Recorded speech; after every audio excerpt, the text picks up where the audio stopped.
इक्कीसवीं सदी में ध्यान के लिए सबसे बड़ा बाधक हमारा मन है।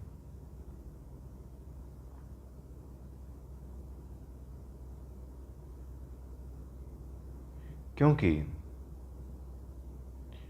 आम इंसान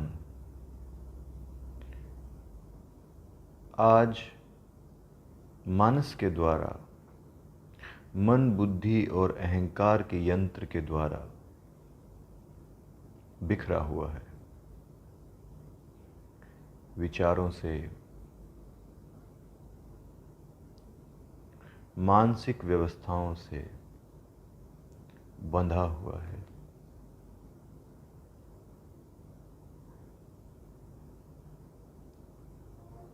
जिन विचारों से हमने अपने लिए सुख व समृद्धि जुटाई है, उन्हीं विचारों ने आज हमें अपना दास बना लिया है।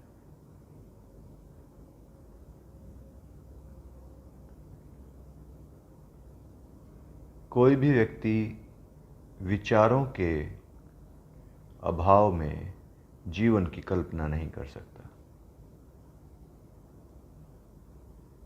और इस प्रकार से हमें लगता है कि अगर विचार नहीं रहेंगे तो मेरा अस्तित्व है या नहीं है, इस पर भी सवाल उठ खड़े होंगे।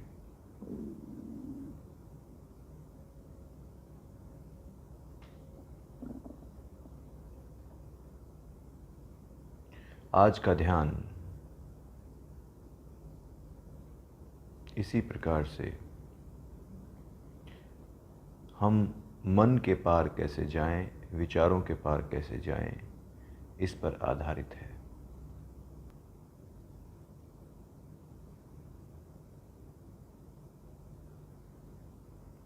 जब आप अपनी आंख बंद करके बैठेंगे तो आपको अपने भीतर ही इस आकाश के दर्शन होते हैं।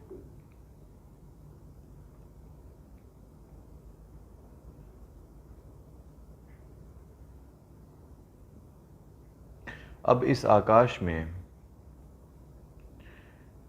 अपने विचारों को भ्रमण करते हुए अनुभव कीजिए किस प्रकार से आपके विचार आपके इस चित्त रूपी आकाश में घूम रहे हैं। जिस प्रकार से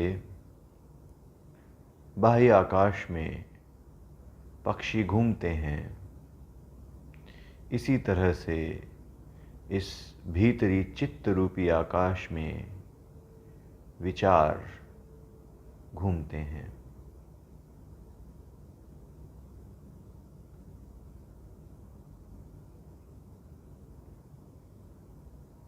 प्रारंभ में विचार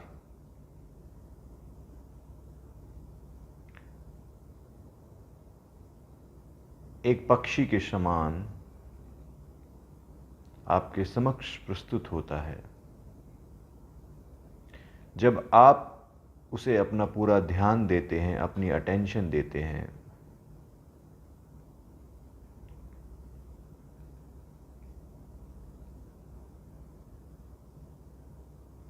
तो यह विचार और प्रबल और विशाल होता जाता है।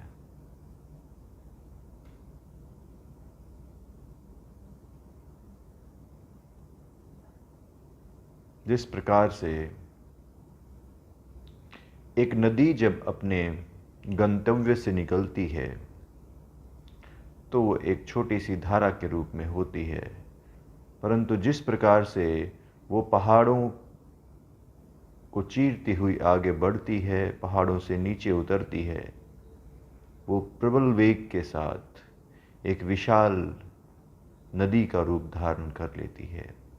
उसी प्रकार से जब कोई विचार आपके मन में आता है तो प्रारंभ में ये विचार साधारण, अति साधारण प्रतीत होता है, परंतु जैसे जैसे ये विचार आपके भीतर आगे बढ़ता है, ये विचार आपके मन, भावनाओं और शरीर को प्रभावित करने लगता है। भावनाएं कुछ और नहीं हैं, इन विचारों का प्रबल वेग है। प्रबल वेग से चलते विचार भावनाएं हैं।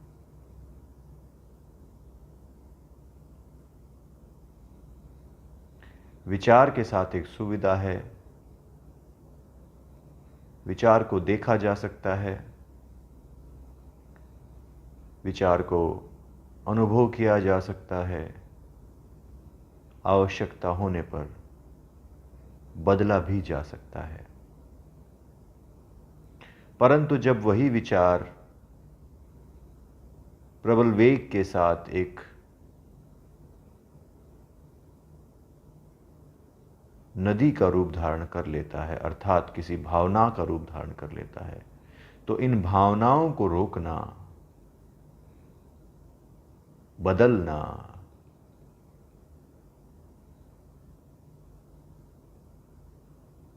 समाप्त करना आपके लिए अत्यंत कठिन हो जाता है। विचार का उन्मेष आपके लिए एक बहुत बड़ा अवसर है। उन्मेष का अर्थ है कि जब विचार आपके भीतर से निकलता है, वो उन्मेष का जो स्थान है, उद्गम का जो स्थान है, वो आपके लिए स्वर्णिम अवसर है।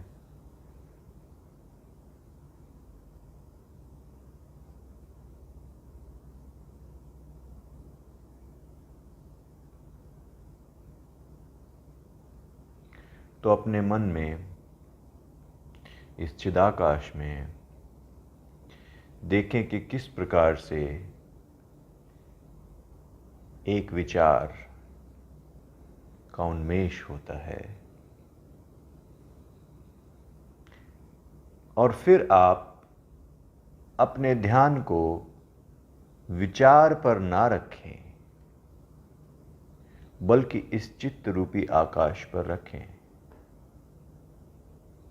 अपने ध्यान को विचार पर ना रखें, बल्कि ये जो आपके भीतर का अंधकार है, आकाश रूपी जो स्थान है, इस आकाश पर रखें। जहाँ पर विचार आता और जाता है, उस स्थान पर अपने ध्यान को रखें। विचार को आने और जाने दें, जिस प्रकार से आकाश में पक्षी आते और जाते हैं, ये विचारों को आने और जाने दें।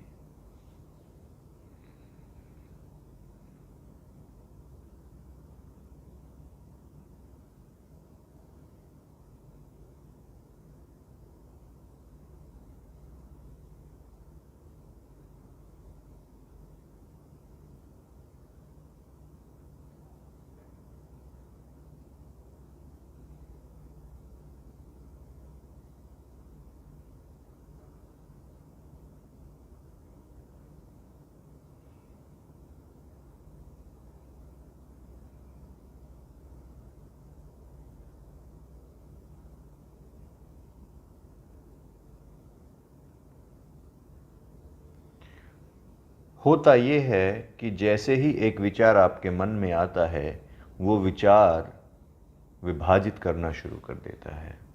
जिस प्रकार से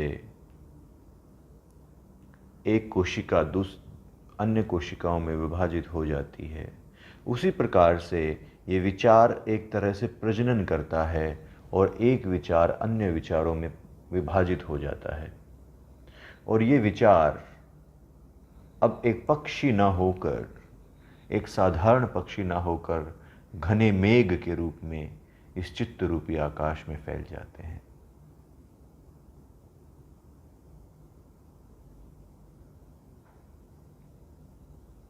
तो आपको क्या करना है? आपको घने मेघों की परवाह नहीं करनी, उन पर ध्यान नहीं देना, आपको इन विचारों पर ध्यान नहीं देना, भावनाओं पर ध्यान नहीं देना। आपको जिस आकाश में ये विचार आते और जाते हैं, सिर्फ उस आकाश पर ध्यान देना है।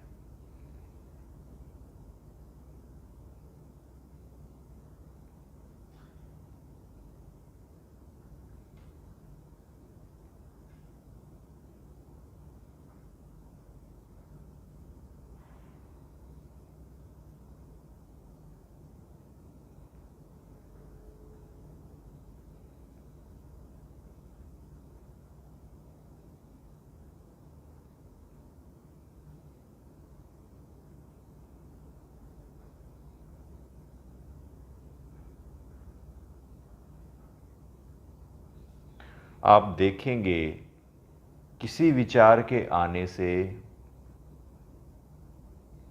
और फिर उस विचार के चले जाने से इस चिदाकाश पर कोई प्रभाव नहीं पड़ता। जिस प्रकार से पक्षियों के आने और जाने से आकाश पर प्रभाव नहीं पड़ता, ये चिदाकाश ज्यों का त्यों। जिस प्रकार से घने मेघों से आकाश पर प्रभाव नहीं पड़ता, क्योंकि ये आकाश अनंत और असीम है, उसी प्रकार से इन भावनाओं से आपके चिदाकाश पर कोई प्रभाव नहीं पड़ता, क्योंकि चिदाकाश भी अनंत और असीम है।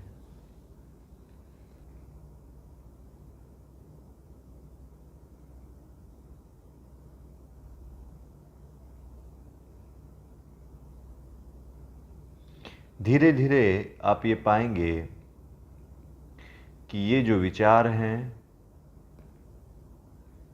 इनकी गति धीमी हो जाती है। जब आप इस ध्यान को बार बार करेंगे तो ये जो विचार हैं, इनकी संख्या और गति धीमी हो जाएगी। और फिर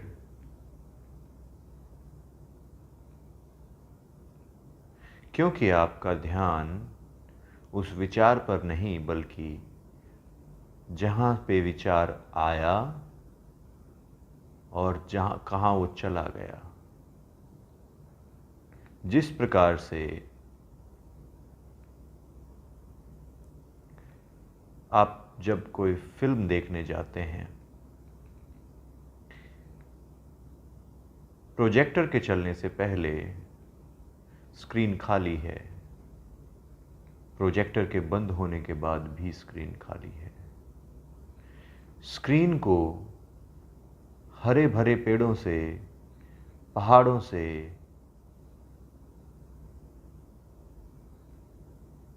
भरने वाला प्रोजेक्टर है।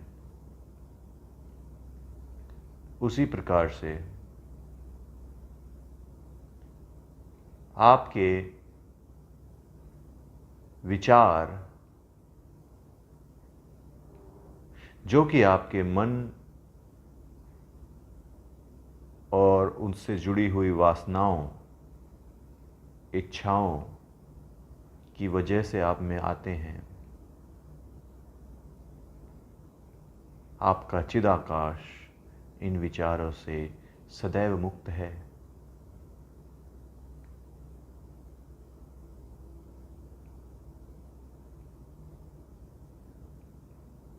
ये चिदाकाश की चादर ना कभी मैली हुई है, ना कभी मैली होगी।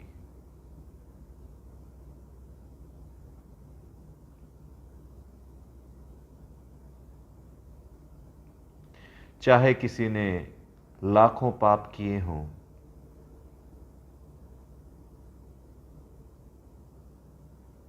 चाहे किसी ने लाखों पुण्य किए हों, दोनों का ये चिदाकाश ज्यों का त्यों एक जैसा।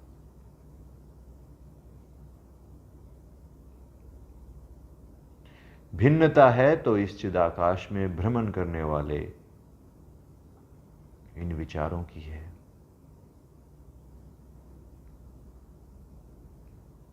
और विचार सदैव अस्थायी है।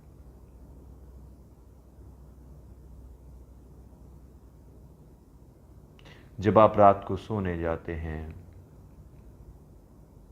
जब आप गहरी नींद में हैं, उस समय कोई स्वप्न नहीं, कोई मैं नहीं, कोई कर्ता नहीं, कोई विचार नहीं।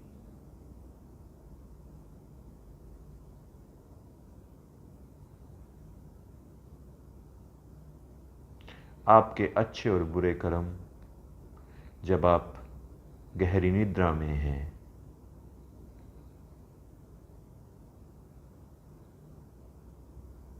वो समस्त प्रलय को प्राप्त हो जाते हैं।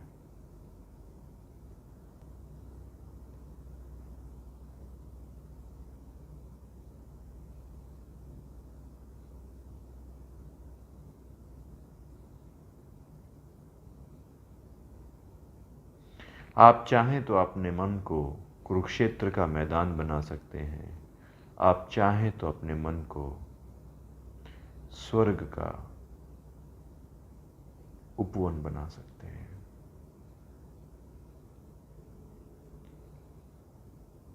ये आपको चॉइस करनी है, ये चूज करना है,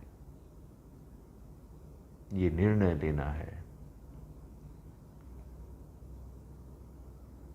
कि मैं किस प्रकार के विचारों को अपने इस चिदाकाश में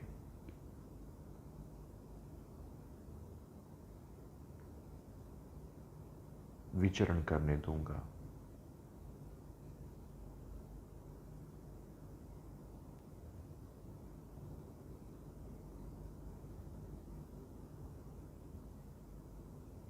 हर विचार का उद्गम परावाणी से है। उसके बाद वो पश्यन्ति वाणी में परिवर्तित होता है। पश्यन्ति वाणी शब्द रूपी नहीं होती, ये सिर्फ एक भावना है। उसके पश्चात वो भावना फिर शब्दों में परिवर्तित होती है और विचार बनती है।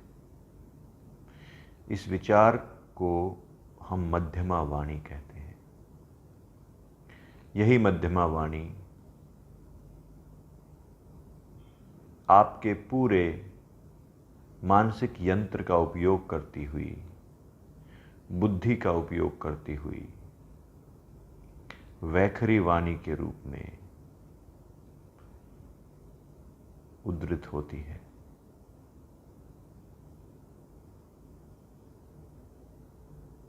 वैखरी मध्यमा से आती है, मध्यमा पाशंती से आती है, पाशंती परा से आती है।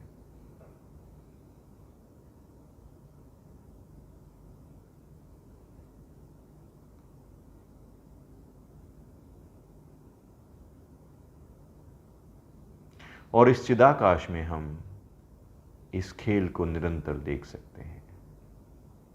किस प्रकार से पहले एक इच्छा उत्पन्न होती है, उस इच्छा से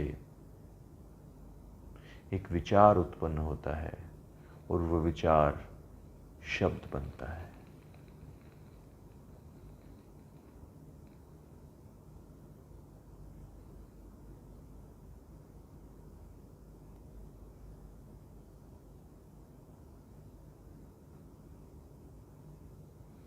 अब अपना ध्यान इस चिदाकाश पर एकत्रित करें और देखें कि इस चिदाकाश की क्या कोई सीमाएं आपको नजर आती हैं।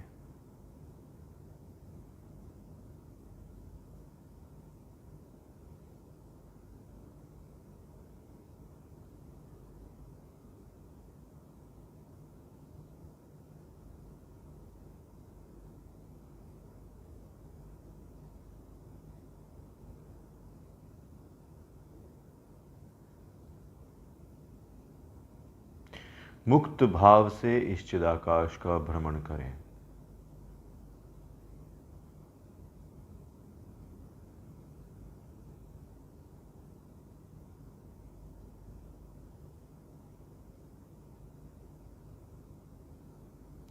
क्या आपको इस चिदाकाश का आरंभ और अंत कहीं नजर आता है?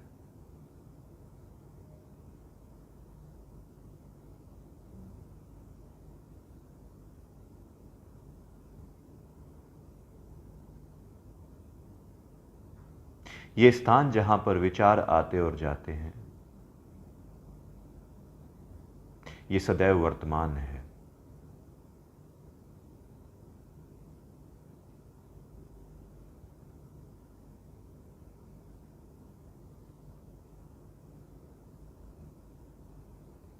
ये असीम है,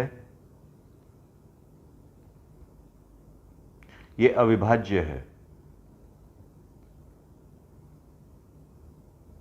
ये किसी विचार से प्रभावित नहीं होता।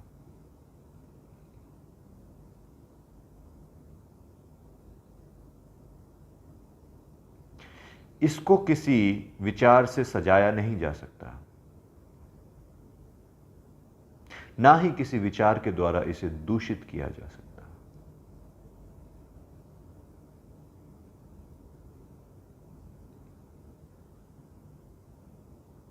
इसके लिए न पाप न पुण्य,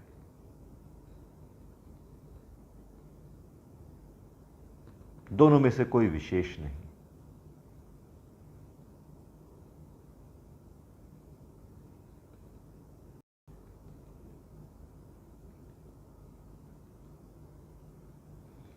इस जीवन में कोई ऐसा विचार नहीं है जो कहीं बाहर से आपके भीतर आया हो।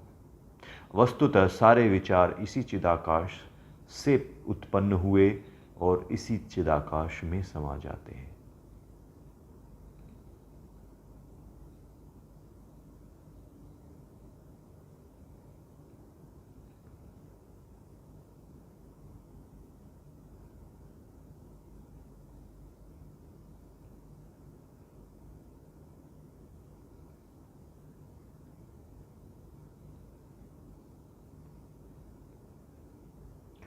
मन, बुद्धि और अहंकार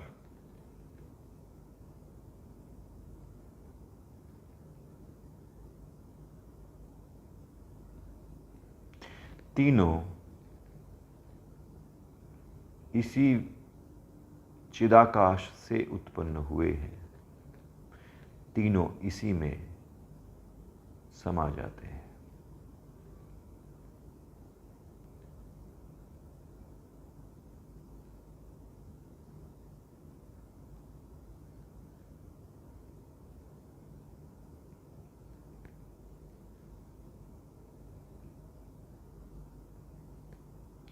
जिसको तुम मैं कहते हो,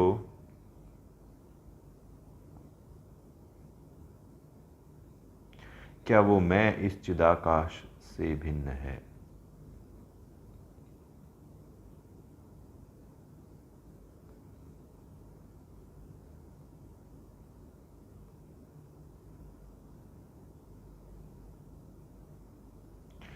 जिस प्रकार से आपने इस चिदाकाश में विचारों को आते और जाते अनुभव किया, उसी प्रकार से ही आप स्वयं में विचारों को आते और जाते अनुभव करते हैं।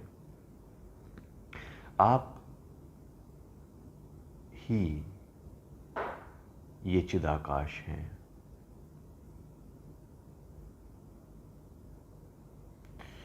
और क्या इस चिदाकाश रूपी मैं को वर्तमान से भिन्न किया जा सकता है?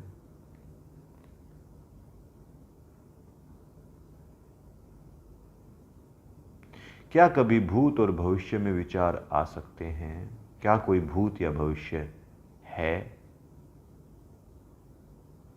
आप भूत के बारे में विचार करते हैं तो आप वर्तमान में ही भूत के विचार करते हैं। आप भविष्य के बारे में विचार करते हैं तो आप वर्तमान में ही भविष्य की कल्पना करते हैं। भूत और भविष्य कुछ और नहीं, इस वर्तमान की ही कल्पनाएं हैं।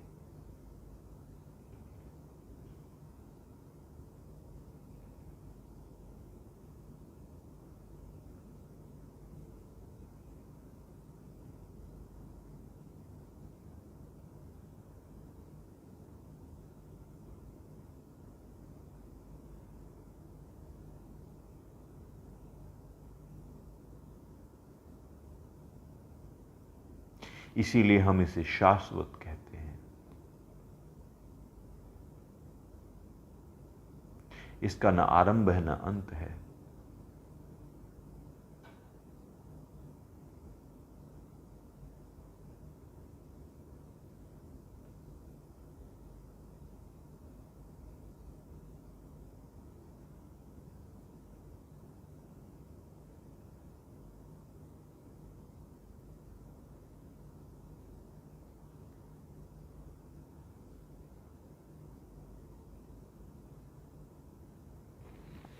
ओम चैतन्यम नमः।